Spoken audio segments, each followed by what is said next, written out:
Regresamos a nuestro recorrido por la historia reciente de México y veremos ahora cómo Miguel Alemán, mejor conocido como el Ratón Miguelito, llegó a convertirse en uno de los hombres más ricos de este país y con él logró también que una enorme cantidad de sus cuates amasaran fortunas extraordinarias, mientras que, como suele ocurrir, por debajo la gente no tenía ni lo suficiente para vivir.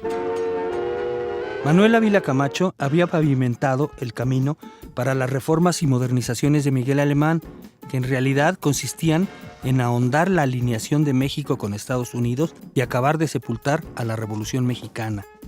Alemán se proclamó civilista porque compuso su gabinete sin militares, característicos de las primeras épocas de la Revolución. Él y los suyos tenían títulos universitarios, además de que eran jóvenes y emprendedores. Eran lo ideal para la modernización a fondo que se proclamaba.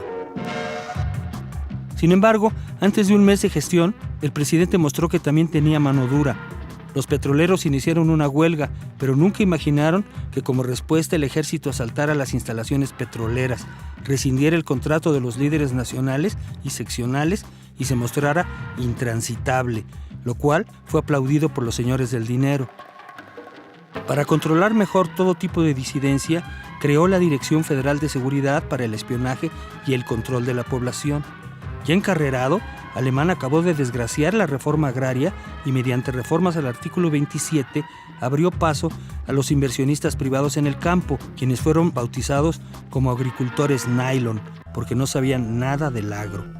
Esto implicó un debilitamiento de los ejidos, lo cual propició el aumento de la emigración de campesinos hacia Estados Unidos, donde les llamaron espaldas mojadas. Y a partir de entonces se inició un éxodo interminable de campesinos mexicanos hacia el país del norte, que los discriminó y reprimió. También se generaron incontables protestas campesinas a lo largo del sexenio. Alemán respondió entonces con el amparo agrario para que los nuevos latifundios privados no fuesen restituidos a los ejidatarios ni resultasen afectados. Un incidente terrible en el campo fue la epidemia de fiebre aftosa de 1947. Estados Unidos exigió que México usara el rifle sanitario, o sea, exterminar todas las vacas, aunque pudieran curarse, y puntualmente se le obedeció, aunque esto significara la matanza de 2,000 reses al día. Mucha gente se indignó y las críticas al nuevo gobierno civilista se incrementaron hasta que Alemán suprimió la medida. En tanto, Alemán se deshacía de enemigos políticos. Así cayeron los gobernadores de Tamaulipas, Chiapas, Durango y Coahuila mediante el cómodo expediente de la desaparición de poderes.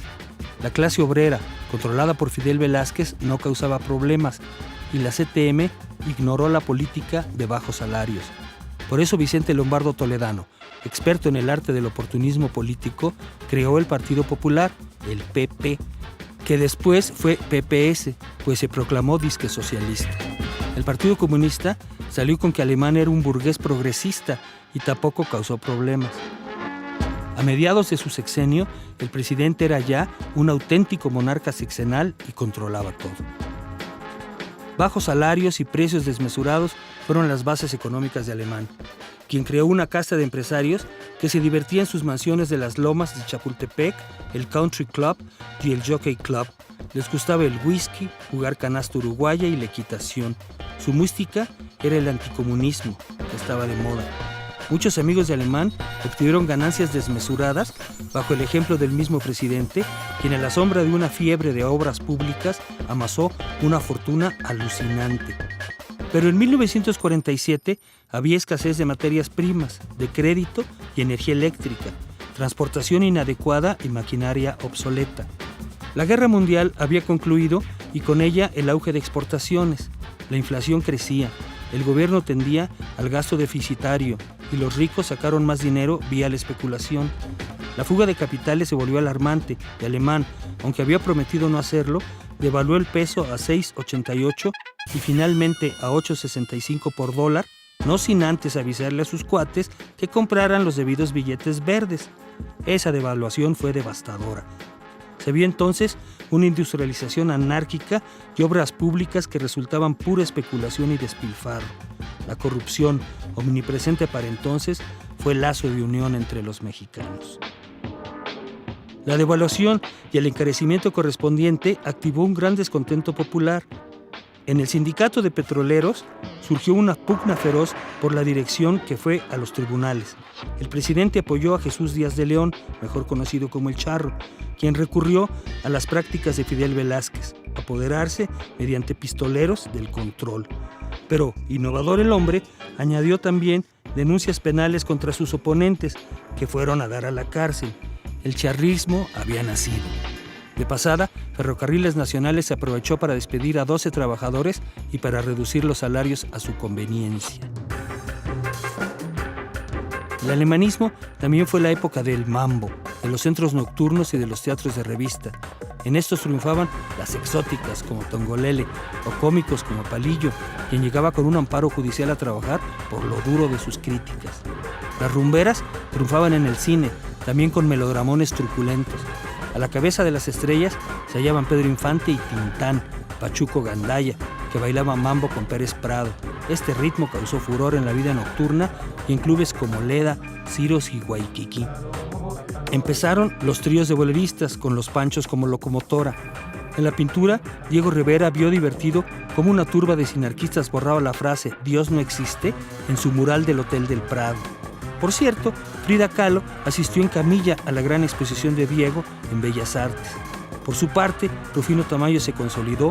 Hubo grandes libros como Al filo del agua de Agustín Yáñez, Varia invención de Arriola, Libertad bajo palabra de Octavio Paz y Los días terrenales de José Revueltas. Salvador Novo reivindicó al Palacio de Bellas Artes al estrenar a los novísimos Emilio Carballido y Sergio Magaña. Luis Buñuel filmó su obra maestra Los Olvidados. Y comenzó la televisión con los canales 2, 4 y 5, que pronto popularizaron la lucha libre, la cual también causó sensación con El Santo y Gori Guerrero. Los problemas económicos de Alemán se compusieron cuando se inició la Guerra de Corea y los especuladores financieros regresaron sus capitales al ver que el peso no se devaluaría más. Siguieron entonces las grandes obras, la carretera panamericana, redes de electricidad e irrigación, ciudad universitaria, el aeropuerto y el viaducto, que fue la primera vía rápida de la Ciudad de México. Pero ese aparente progreso lo desmentía la marcha del hambre de los mineros de Nueva Rosita, Coahuila, a quienes no se les solucionó nada. Para nadie era un secreto de que Miguel Alemán pretendía reelegirse, lo cual fue promovido intensamente por sus fieles, pero el sistema político de plano no se lo permitió y él no se atrevió a dar el obregonazo. En esas condiciones no tuvo más remedio que elegir sucesor a destiempo, que fue Adolfo Ruiz Cortines, a quien se le conocía como el tío Coba, por halagar a sus superiores, o el príncipe Charro, por no decirle pinche betarro, pues ya era mayorcito. Ruiz Cortines aceptó, encantado, sacrificarse por la patria, pero no le gustó esa designación tardía de a regañadientes. Como contrincante, tuvo al general Miguel Enríquez Guzmán, que se decía era apoyado por Lázaro Cárdenas.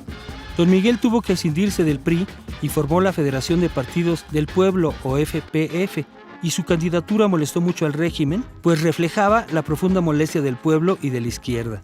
Por su parte, el PAN participó por primera vez en elecciones presidenciales con Efraín González Luna y el PP postuló a Vicente Lombardo Toledano para hacer bulto. Pero el peligro era Enríquez Guzmán y las elecciones de 1952 fueron vigiladísimas por el ejército. Como era de esperarse, la alquimia priista logró el carro completo otra vez, pero los enriquistas se proclamaron vencedores y armaron un mitin en la Alameda, solo que a este asistieron también el ejército y la policía, que golpearon brutalmente a todos. Hubo varios muertos, decenas de heridos y 500 arrestados. Poco después, el presidente alemán dijo que durante estos actos electorales imperó la más absoluta tolerancia y comprensión por parte del gobierno, y se resignó a entregar el poder que tanto le había gustado. Para entonces, su impopularidad era manifiesta y sinónimo de corrupción. Así como favorecía y consentía a los empresarios de negocios que usualmente rebasaban la legalidad, Miguel Alemán no se tentó el corazón para aplastar a quienes manifestaban sus ideas. De esa manera, instituyó la tendencia represiva del Estado mexicano, que a partir de entonces se convertiría en parte esencial del estilo personal de los presidentes de la Revolución. Miguel Alemán quiso reelegirse y en cambio a los pocos meses tuvo que salir corriendo del país. Eso sí, se llevó enormes bolsas de dinero porque pocos presidentes han saqueado como él lo hizo. Acompáñenos dentro de unos segundos para que veamos entonces qué pasó con don Adolfo Ruiz Cortines.